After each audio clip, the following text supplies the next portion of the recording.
Hello everyone, welcome to my UPSC.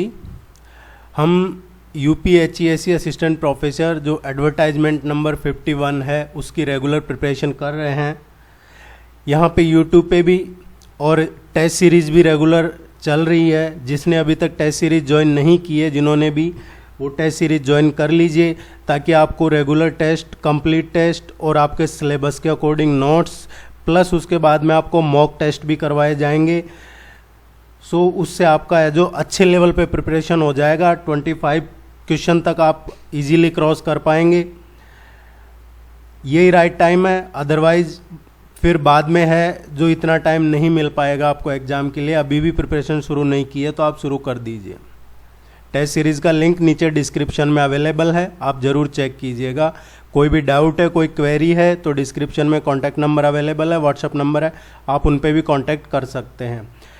आप channel को subscribe कर लीजिए अगर अभी तक सब्सक्राइब नहीं किया है तो। देखिए, आपके एग्ज़ाम में जो पेपर आता है जनरल स्टडीज़ का, उसमें 30 क्वेश्चन आते हैं और हम जो टेस्ट सीरीज़ करवा रहे हैं रेगुलर, उसमें भी 30 क्वेश्चन ही हैं। Let's begin. Question number first है, कौन सी संस्था ग्लोबल जेंडर गैप रिपोर्ट जारी करती है? इसको इस तरीके से भी पूछा जाता है कि global gender gap index report और इंडेक्स के नाम से भी पूछा जाता है। ग्लोबल जेंडर गैप इंडेक्स कौन जारी करता है? सो इसका जो करेक्ट आंसर आएगा, ये अभी 2022 की ग्लोबल जेंडर गैप रिपोर्ट आई है। इसको जारी करता है विश्व आर्थिक मंच। ये क्या है? World economic forum. सी इसका करेक्ट आंसर आएगा। अभी जो भारत की जो रैंकिंग है, इसमें ये 135th रैंक है। भारत का 135वां स्थान है इसमें। और इसमें पहले नंबर पे कौन रहा है? वर्ल्ड इकोनॉमिक फोरम की जो ये 2022 की रिपोर्ट है, इसमें पहले नंबर पे रहा है आइसलैंड। इसमें प्रथम स्थान पे रहा है। सी इसका करेक्ट आंसर आएगा। इस रिपोर्ट में ये भी है कि अभी जो जेंडर गैप है उसको, वैश्विक जो जेंडर गैप है उसको ख़त्म करने में लगभग 132 साल और लगेंगे। मानसिकता बदलने में लगेगा टाइम। अनप्लास्टिक कलेक्टिव यूपीसी अनप्लास्टिक कलेक्टिव पहल की सह स्थापना किसके द्वारा की गई है? देखिए, अभी गवर्नमेंट ने, पिछले साल गवर्नमेंट ने क्या किया था, नोटिफिकेशन निकाल दिया था गजट में कि सिंगल यूज प्लास्टिक को वो 1 जुलाई 2022 से ख़त्म कर रहे हैं। सिंगल यूज प्लास्टिक बैन है, अभी 1 जुलाई से कर दिया है। अब उसी के रेफरेंस में है ये अनप्लास्टिक कलेक्टिव का भी। सिंगल यूज प्लास्टिक या यूनाइटेड नेशन का जो UNEP है, संयुक्त राष्ट्र एनवायरनमेंट प्रोग्राम, जो संयुक्त राष्ट्र पर्यावरण कार्यक्रम है, या फिर WWF इंडिया है, इन दोनों ने मिलके और ये अनप्लास्टिक कलेक्टिव शुरू किया है। किसने किया है? एक तो इसमें यूनाइटेड नेशंस का जो एनवायरनमेंट प्रोग्राम है, संयुक्त राष्ट्र पर्यावरण कार्यक्रम, दूसरा इसमें WWF इंडिया है, और तीसरा इसमें एक CII भी है, ये जो भारतीय उद्योग परिसंघ है। ये तीनों ने मिलके और ये सह स्थापना की है इसकी। इसका जो करेक्ट आंसर आएगा CII, UNEP है एक्चुअली, ये डेवलपमेंट नहीं है। WWF इंडिया,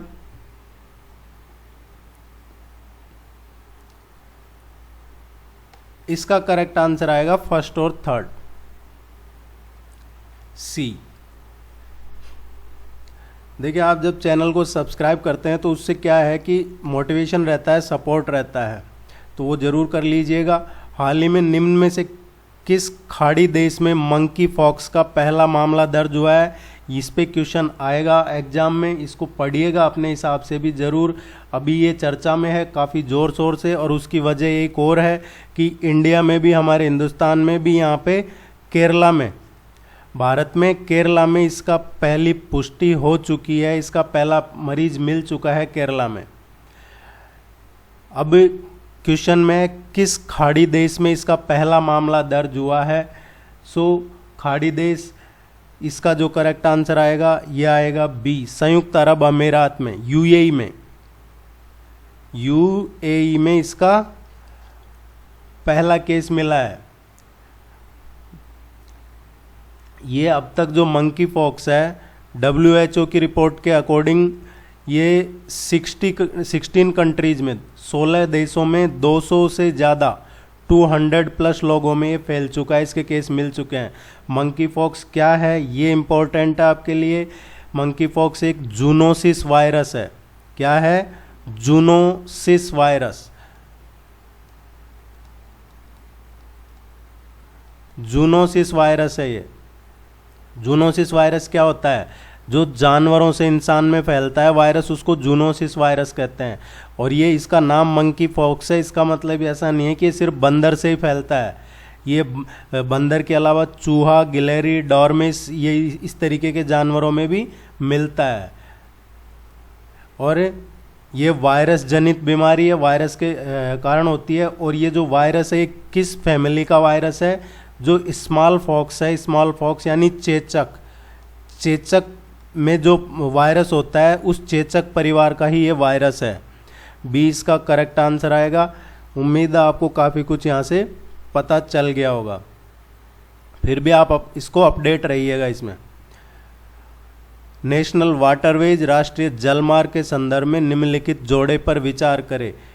इनको सही मैच करवाना है, सही से मिलान करना है इनका। ये इधर नेशनल वाटरवेज है और ये रिवर सिस्टम है। कौन सी रिवर से कौन सा वाटरवेज है? इसका नेशनल वाटरवे फर्स्ट है। नेशनल वाटरवे फर्स्ट है, ये सही है। गंगा, भागीरथी, हुगली।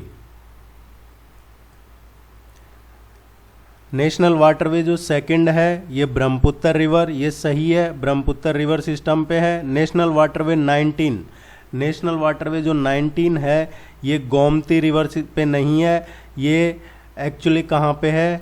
बेतवा। गोमती पे नहीं है, बेतवा है।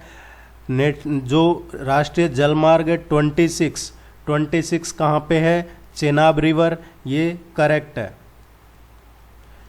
पहला, दूसरा और चौथा करेक्ट है। देखिए इसके साथ साथ एक चीज़ जो अपडेटेड है वो बता देता हूँ मैं। एक्चुअली ये और देख लीजिए कि नेशनल वाटरवे 19 तो बेतवा पे है, गोमती पे नहीं है। लेकिन जो गोमती रिवर है उस पे कौन सा नेशनल वाटरवे है? नेशनल वाटरवे 42, ये ध्यान रखिएगा। अब एक नेशनल वाटरवे से जुड़ा हुआ है जो आपको ध्यान रखना है, IWAI, the inland waterways authority of India. ये इन सब की नोडल एजेंसी है इसको इम्प्लीमेंट वगैरह करने के लिए। 2-3 चीज़ें और जो आपको ध्यान में रखनी है, एक है जलमार्ग विकास प्रोजेक्ट, जलमार्ग विकास प्रोजेक्ट। दूसरा जो आपको ध्यान में रखना है वो है PM गति शक्ति, PM गति शक्ति। और आपको सागरमाला प्रोजेक्ट और भारतमाला प्रोजेक्ट, इनके बारे में भी जरूर पढ़ना है। सागरमाला, भारतमाला, जलमार्ग विकास प्रोजेक्ट और PM गति शक्ति प्रोजेक्ट, इनसे एक क्वेश्चन पूछा जाएगा एग्जाम में। और मैं ये इसलिए कह रहा हूँ क्योंकि ये बहुत एक तरीके से देखा जाए तो काफ़ी बड़ा प्रोजेक्ट है। जिसकी मैं बात करने वाला हूँ वो है नेशनल वाटरवे 1 और नेशनल वाटरवे 2 को जोड़ने का। जो गंगा, भागीरथी, हुगली सिस्टम का वाटरवे है इसको ब्रह्मपुत्र से जोड़ने का काम चल रहा है।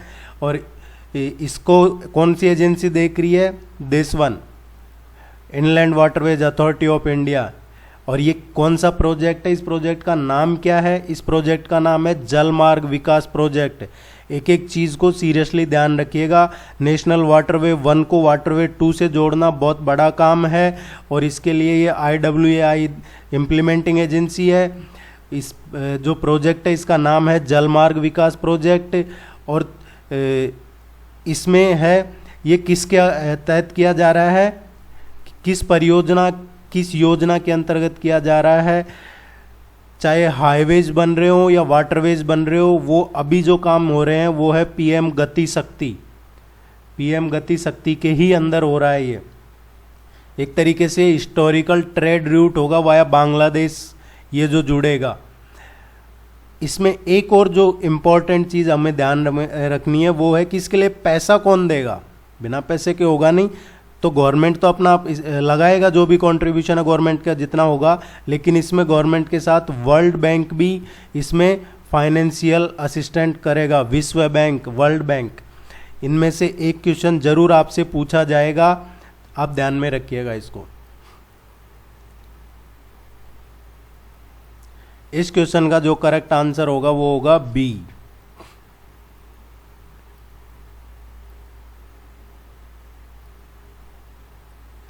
केंद्र सरकार द्वारा नीति आयोग के नए सीईओ के रूप में किसे नियुक्त किया गया है।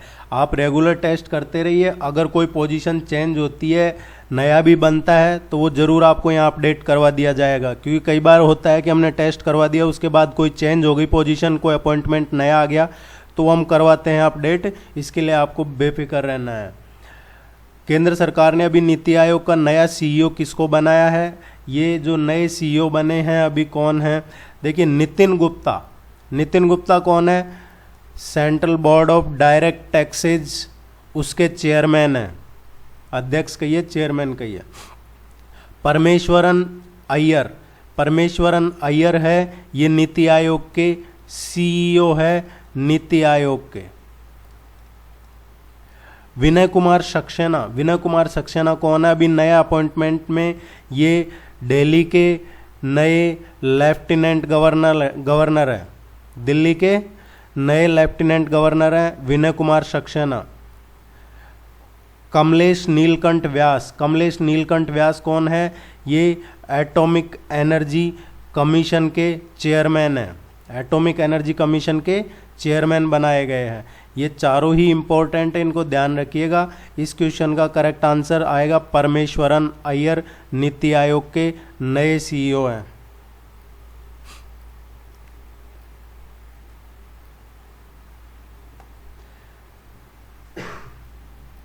The Indian war of independence नामक पुस्तक किसने लिखी थी। देखिए ये टोटल जो बुक हैं 10 बुक लिखी है, उनके नाम देख लीजिएगा। सारी तो इम्पोर्टेंट नहीं है, लेकिन जैसे काला पानी है, हिंदुत्व है, the Indian war of independence है, और भी एक दो बुक हैं इम्पोर्टेंट, वो लिखी है वी.डी. सावरकर ने, विनायक दामोदर सावरकर ने। ये स्वतंत्रता सेनानी रहे हैं और इन्होंने ही ये बुक लिखी है the Indian war of independence 1857। 1909 में ये प्रकाशित हुई थी पहली बार, ये आपको ध्यान में रखना है।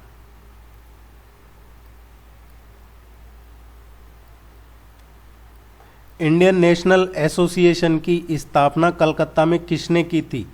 इंडियन नेशनल एसोसिएशन है INA, इंडियन नेशनल एसोसिएशन, इसकी स्थापना कलकत्ता में की थी। और ये किसने की थी, सुरेंद्र नाथ बैनर्जी ने।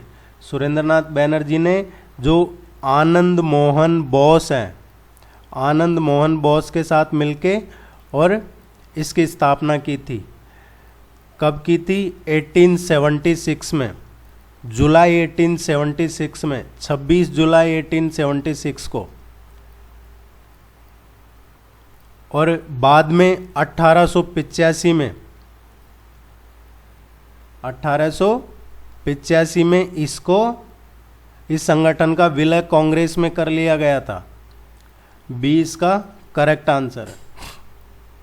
1885 में कांग्रेस की स्थापना की थी। एक अंग्रेज था, शायद इंदौर का कलेक्टर था उस टाइम का, एडमिनिस्ट्रेटिव ऑफिसर था, उसने की थी।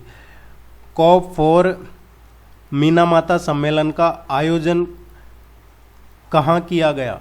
A.O. ह्यूम ने की थी कांग्रेस की।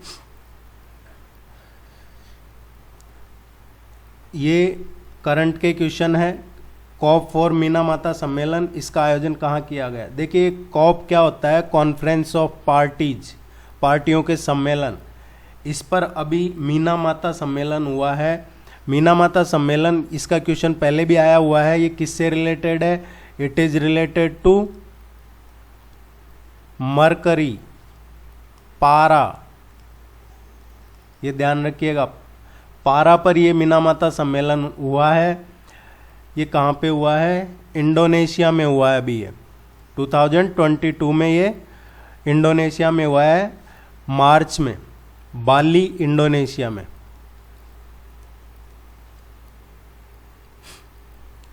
आप सब्सक्राइब जरूर कर लीजिएगा चैनल को, ये रिक्वेस्ट रहेगा आपसे। एक्सपीरियंस स्टूडियो ऑन ड्रोन, देखिए आने वाले टाइम में ड्रोन का काफ़ी यूज बढ़ने वाला है, इसलिए इस पे भी थोड़ा आप फोकस रखिएगा। एक्सपीरियंस स्टूडियो ऑन ड्रोन ये क्या है?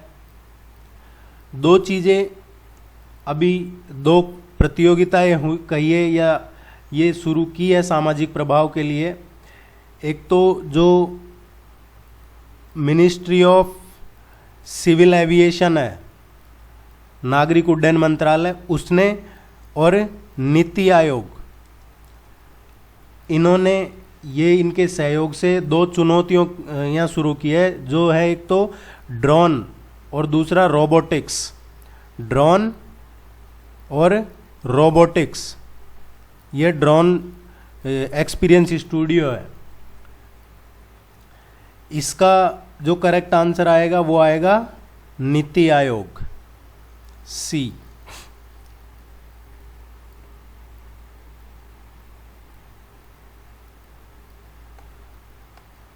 भारत सरकार ने अंतर्राष्ट्रीय मानसून परियोजना कार्यालय कहाँ लॉन्च किया है? देखिए पहले मानसून परियोजना कार्यालय भी नहीं था अंतर्राष्ट्रीय, अभी ये लॉन्च हो गया है। ये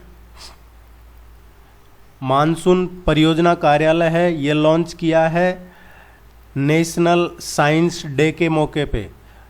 नेशनल साइंस डे के मौके पे किया है। ये कहाँ किया है? पुणे में। पुणे में क्या है? पुणे में, जिनको नहीं पता है, पुणे में IITM है, जो मौसम संस्थान है, भारतीय उष्णकटिबंधीय मौसम विज्ञान संस्थान। भारतीय उष्णकटिबंधीय मौसम विज्ञान संस्थान कहाँ है? पुणे में, ये ध्यान रखिएगा। और इनडायरेक्टली ये भी पूछा जा सकता है, अंतर्राष्ट्रीय मानसून परियोजना कार्यालय ये भी पुणे में है। इसकी स्थापना क्यों की है? क्योंकि जो इकोनॉमी है उसमें, उसके लिए मानसून की जो इम्पोर्टेंस है उसको उजागर करना है, उसको देखने के हिसाब से इसकी स्थापना की है। इसका शॉर्ट फॉर्म क्या है? IMPO, international monsoon project office, Pune. C इसका करेक्ट आंसर होगा। देखिए टेस्ट सीरीज में पूरे 30 क्वेश्चन हैं, अभी यहाँ आपको 10 क्वेश्चन ही करवाए जा रहे हैं। आप टेस्ट सीरीज जरूर ज्वाइन कर लीजिएगा। और भी कोई क्वेरी है पूछ लीजिएगा। All the very best, good luck, thank you very much.